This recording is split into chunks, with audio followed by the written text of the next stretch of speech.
d'afficher la première image. Je ne sais pas si vous la voyez bien. Peut-être éteindre les spots 1 et 2. Non, c'est pas ça, c'est les spots. On aura besoin de cette image pour comprendre le texte que nous allons lire. Ce texte se trouve dans le livre de l'Exode, au chapitre 25. Nous allons lire des versets 10 à 22.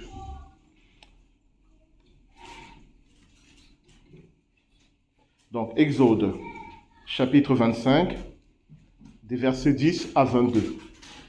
Et on aura besoin de cette image pour comprendre ce texte. Et après, au cours de cette prédication, on va essayer de comprendre ce que signifie cette image qui nous est représentée là. Alors, je vais lire.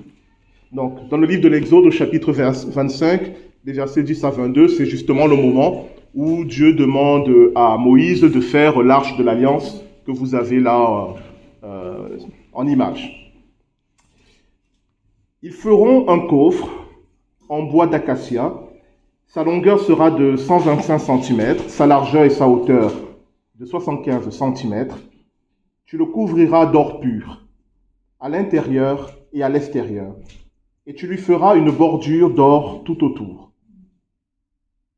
Tu fondras pour lui 4 anneaux en or, et tu les mettras à ses 4 coins, 2 d'un côté et 2 de l'autre. Tu feras des barres en bois d'acacia, que tu couvriras d'or. Tu passeras les barres dans les anneaux sur les côtés du coffre, pour qu'elles servent à son transport. Les barres resteront dans les anneaux du coffre et n'en seront pas retirées. Tu mettras dans cette arche le témoignage que je te donnerai. Tu feras un couvercle en or pur. Sa longueur sera de 125 cm et sa largeur de 75 cm. Tu feras 2 chérubins en or battu, aux 2 extrémités de ce propitiatoire. Fais un chérubin à l'une des extrémités et un chérubin à l'autre extrémité. Vous les ferez sortir du propitiatoire à ces 2 extrémités. Les chérubins étendront les ailes par-dessus le propitiatoire, ils le couvriront de leurs ailes et se feront face l'un à l'autre. Ils auront le visage tourné vers ce couvercle. Tu mettras le propitiatoire sur le coffre et tu mettras dans cette arche le témoignage que je te donnerai. C'est là que je te rencontrerai, du haut du propitiatoire, entre les 2 chérubins placés sur l'arche du témoignage. Je te donnerai tous mes ordres pour les Israélites. L'herbe sèche et la fleur se fanent, mais la parole de notre Dieu demeure éternellement. Amen. Donc vous avez écouté ce texte, c'est très précis. C'est Dieu qui demande à Moïse de construire l'arche de l'Alliance qui est là.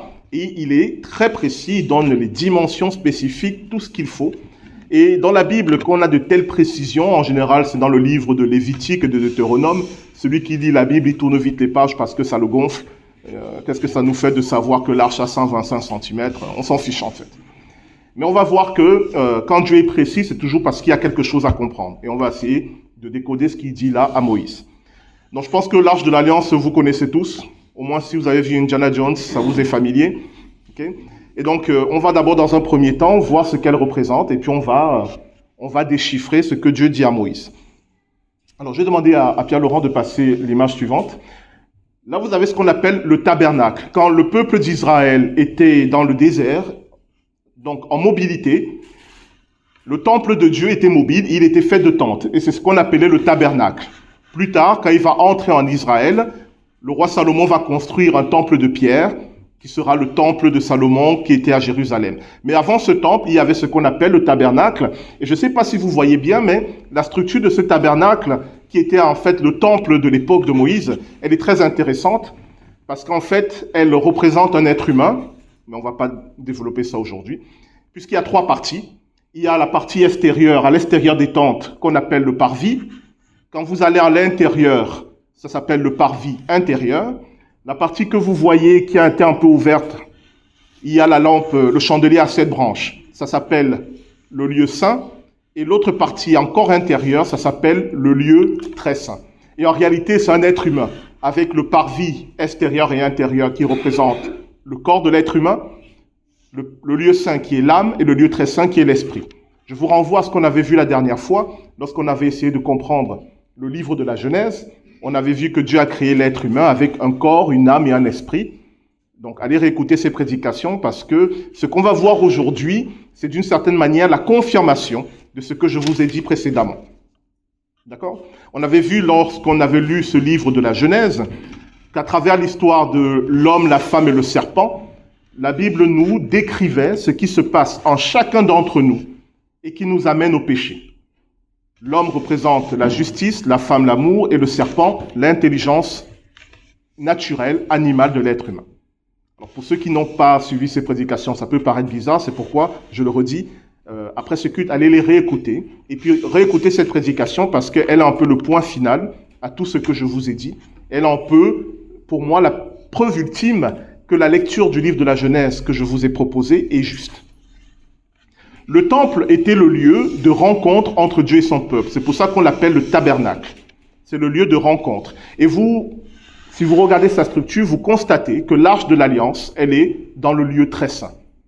Le lieu très saint était un lieu très spécial parce que une seule personne avait le droit d'entrer dans ce lieu. C'est le grand prêtre. Il ne pouvait y entrer qu'une fois par an, lors de la fête du grand pardon, la fête de Yom Kippour. Il entrait pour apporter à Dieu les péchés d'Israël. Et s'il ressortait vivant de ce lieu, cela voulait dire que Dieu a pardonné les péchés d'Israël. Il apportait les péchés d'Israël devant l'arche de l'Alliance. Il ressortait vivant, alors c'était la grande fête, parce que Dieu avait pardonné les péchés. Dans le lieu saint, qui est la partie qui est un peu avant, seuls les prêtres et les lévites pouvaient entrer, et dans le parvis intérieur, le peuple d'Israël pouvait entrer pour offrir ses offrandes à Dieu. Est-ce que ça va jusque-là? Vous comprenez bien que le cœur du temple, le cœur du tabernacle, c'est l'arche de l'Alliance. Elle est vraiment la représentation de la présence de Dieu parmi son peuple. Elle est le point central non seulement de ce tabernacle, mais aussi du temple que Salomon va faire construire. C'est pour cela que la description que Dieu en donne est vraiment importante. Il faut comprendre pourquoi Dieu demande que le temple soit construit de cette manière spécifique. Si tu passes à l'image suivante, voilà, vous avez le lieu saint, là vous voyez le chandelier à 7 branches, et puis le lieu très saint qui est séparé par un rideau où il y a l'arche de l'Alliance. C'était ça la structure du temple.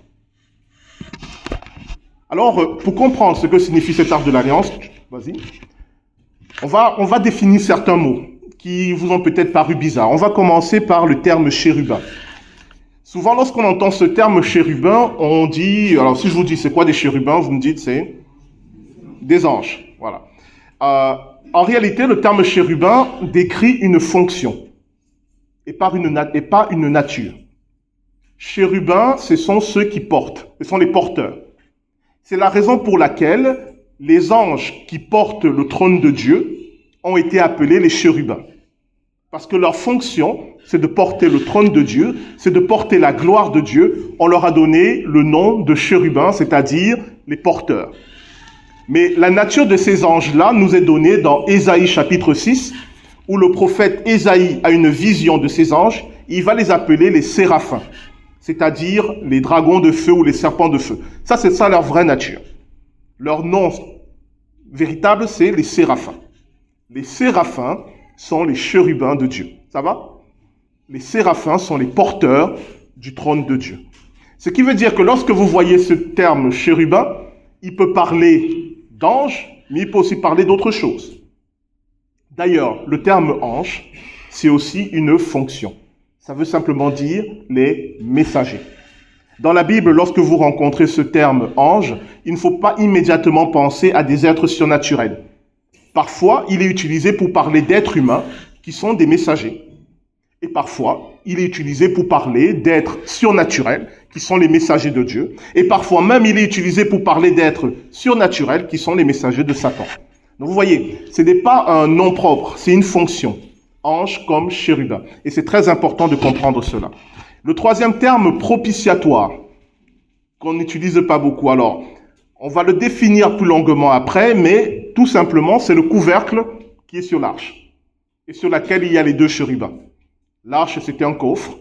Ce coffre a un couvercle Et ce couvercle est appelé le propitiatoire. Ça va? Alors, ce qui va nous intéresser, c'est d'abord ces deux chérubins. Pourquoi Dieu demande à Moïse, il faut remettre l'image s'il te plaît. Tu peux pas? Okay. Tu fais précédent. Voilà. Pourquoi Dieu demande à Moïse de faire ces deux chérubins? Alors, on va devoir faire un peu de grammaire hébraïque. Est-ce que vous êtes chaud? Qui est partant? Je vais alléger pour que ça ne soit pas trop lourd pour vous. D'accord? La première chose qui va nous intéresser, ça n'a l'air de rien, c'est quand Dieu dit à Moïse, tu vas faire deux chérubins. Et le terme qu'il utilise, qu'on a traduit par deux, est un terme très spécifique en hébreu, qu'on appelle un pluriel double. C'est très simple. Le pluriel double, en hébreu, c'est lorsqu'on veut parler des choses qui vont par paire. Par exemple, en hébreu, pour dire les oreilles, on va utiliser un pluriel double, parce que les oreilles vont par paire. Ainsi que les mains, ou bien les narines. Vous voyez? Donc, il y a plusieurs pluriels en hébreu, et le pluriel double nous indique que ce sont des choses qui vont par paire, et qui se complètent, et qui sont symétriques.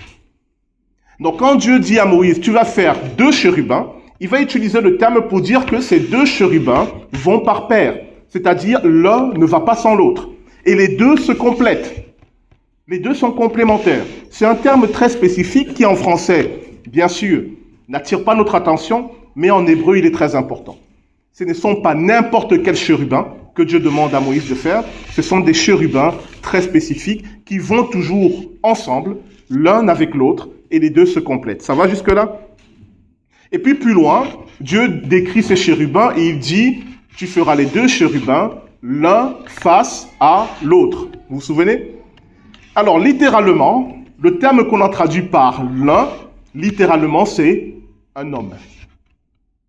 Dieu dit à Moïse, tu vas faire deux chérubins qui vont par paire et qui se complètent, un homme face à, et le terme qu'on a traduit par l'autre, c'est littéralement son semblable. Et c'est aussi un terme très spécifique parce que son semblable veut à la fois dire celui qui lui ressemble, mais celui qui n'est pas tout à fait lui. Il ne demande pas à Moïse de faire deux chérubins qui sont des jumeaux. Il demande à Moïse de faire deux chérubins qui sont complémentaires, qui vont par paire, mais qui ne sont pas tout à fait pareils. Il s'agit d'un homme et de son semblable. Alors, qu'est-ce que Dieu demande à Moïse? Ces deux chérubins, ce sont un homme et une femme qui sont face à face et qui ont le regard tourné vers le propitiatoire. C'est ça que Dieu demande à Moïse de faire. Est-ce que ça va? Les termes que Dieu utilise sont trop spécifiques pour qu'on pense qu'il a juste demandé à Moïse, écoute, tu fais deux chérubins qui se ressemblent, tu les mets sur le couvercle et ça passe. Non, les termes sont trop précis. Deux choses qui vont par paire, l'un ne va pas sans l'autre. Ils se complètent. Il s'agit d'un homme et de son semblable qui le complète, c'est une femme. Alors ici, il ne s'agit pas spécifiquement d'un couple, hein, même si ça peut s'appliquer à un couple. Il s'agit en fait de l'humanité.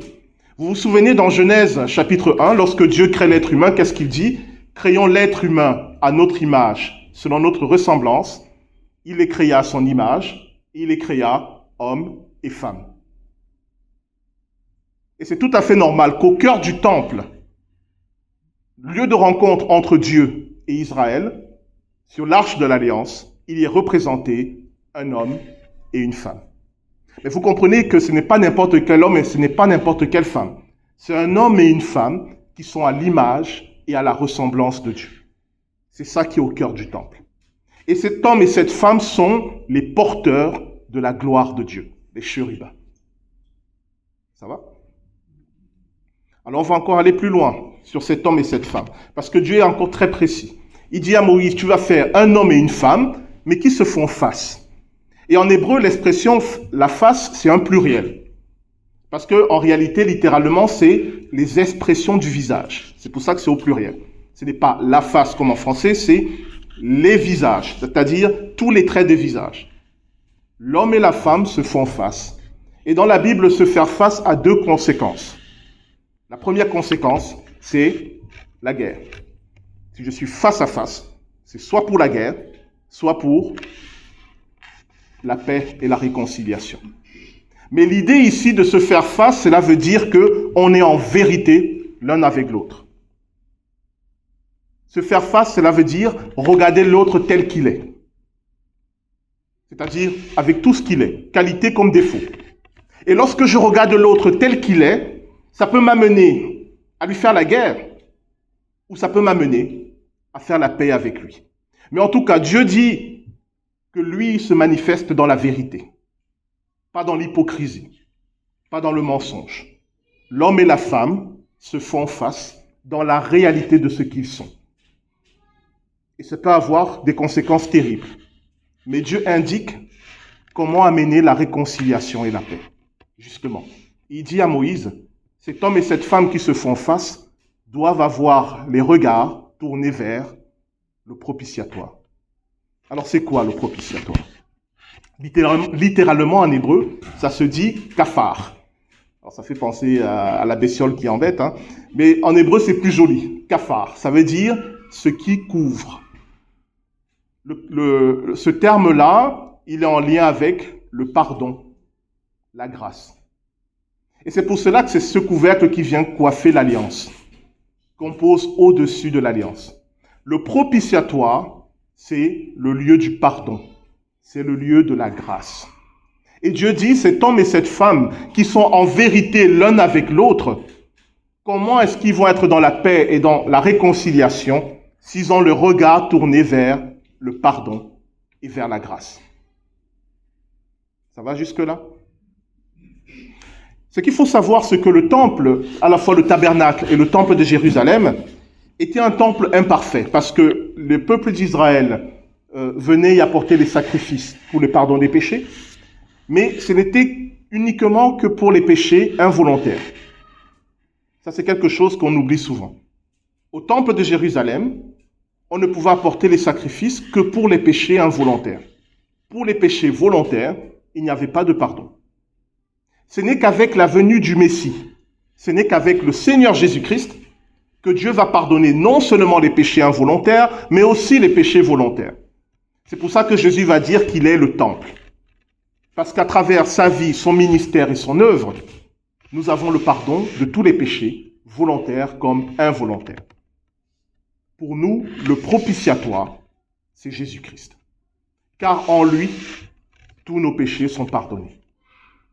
Et c'est ce qu'annonce l'Arche de l'Alliance. Lorsque l'humanité composée d'hommes et de femmes vont se regarder en reconnaissant que chez les femmes, il y a quelque chose de Dieu qu'il n'y a pas tout à fait chez les hommes, et que chez les hommes, il y a quelque chose de Dieu qu'il n'y a pas tout à fait chez les femmes, lorsqu'ils vont se regarder, mais non pas comme on le dit aujourd'hui, pour entrer dans la guerre, ou pour dire « je n'ai pas besoin de l'autre », ou pour dire « je me suffis à moi-même », ou pour dire « hommes et femmes, ça n'existe plus, ça ne veut rien dire ». L'Arche de l'Alliance nous dit que ça a du sens, et qu'il faut le regarder. Non pas comme une guerre, mais comme quelque chose de précieux. Mais ce n'est possible que si on a l'attention tournée vers le propitiatoire, l'œuvre du Christ à la croix. C'est le message qui est au cœur du temple, qui est au cœur de la rencontre avec Dieu. Et Dieu dit à Moïse, « Je manifesterai ma gloire sur ces chérubins et je donnerai mes ordres à Israël. » La gloire de Dieu se manifeste quand l'homme et la femme se reconnaissent comme étant complémentaires, comme faisant tous les deux partie de l'image, de la ressemblance de Dieu, et quand ils sont dans une démarche de pardon mutuel. Alors Dieu peut manifester sa gloire. Alors Dieu est présent.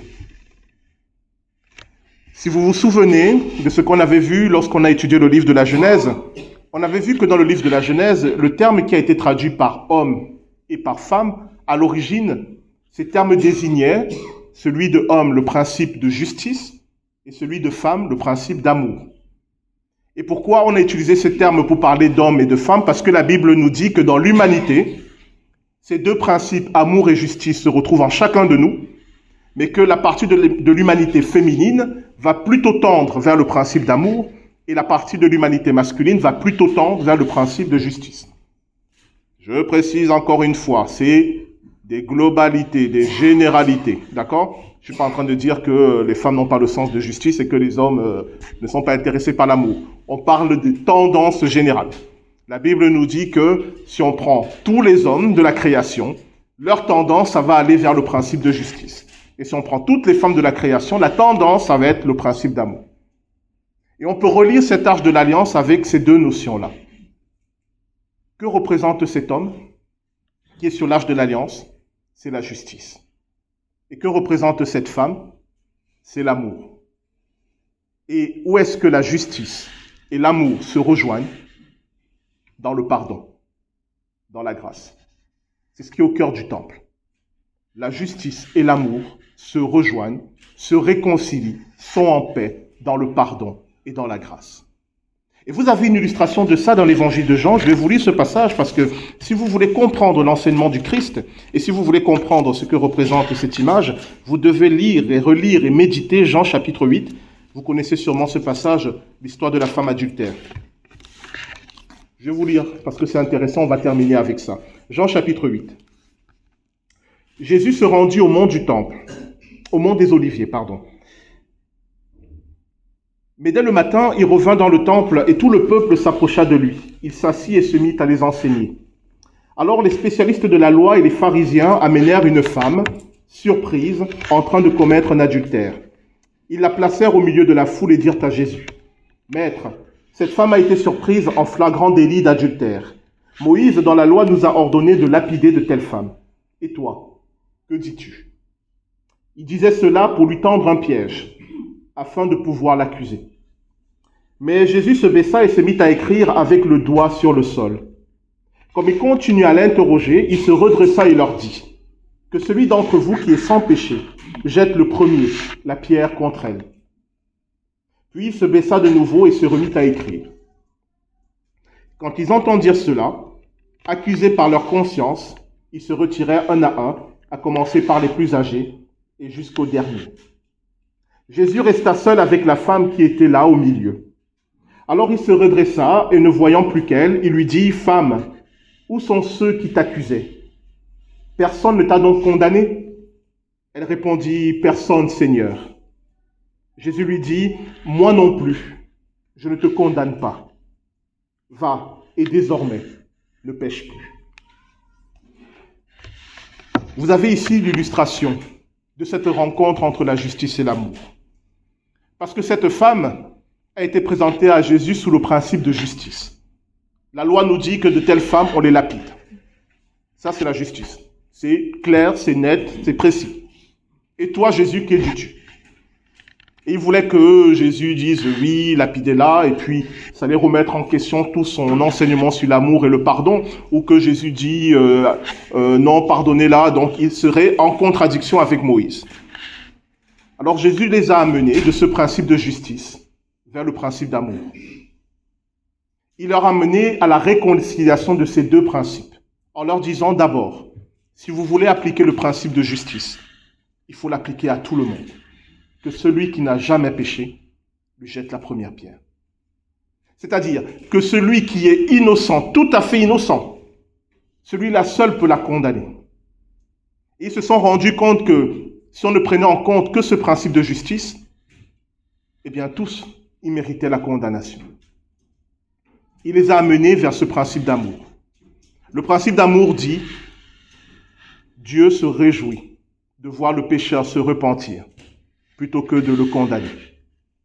Et c'est pour ça qu'il dit à cette femme, je ne te condamne pas, mais va et ne pêche plus.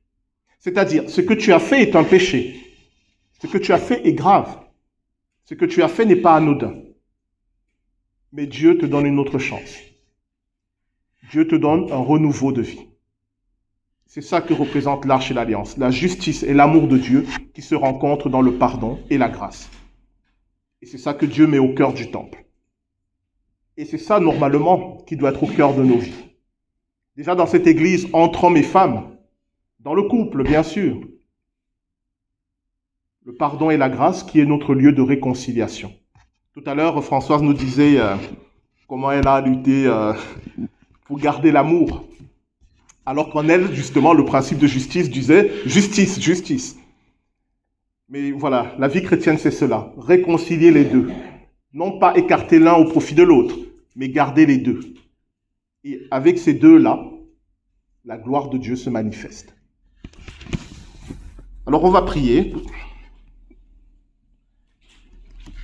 On va demander à Dieu de vivre ce qui est représenté sur cette arche de l'Alliance, hommes et femmes, ensemble, nous regardant face à face, mais les regards aussi tournés vers le pardon et la grâce. Nous prions.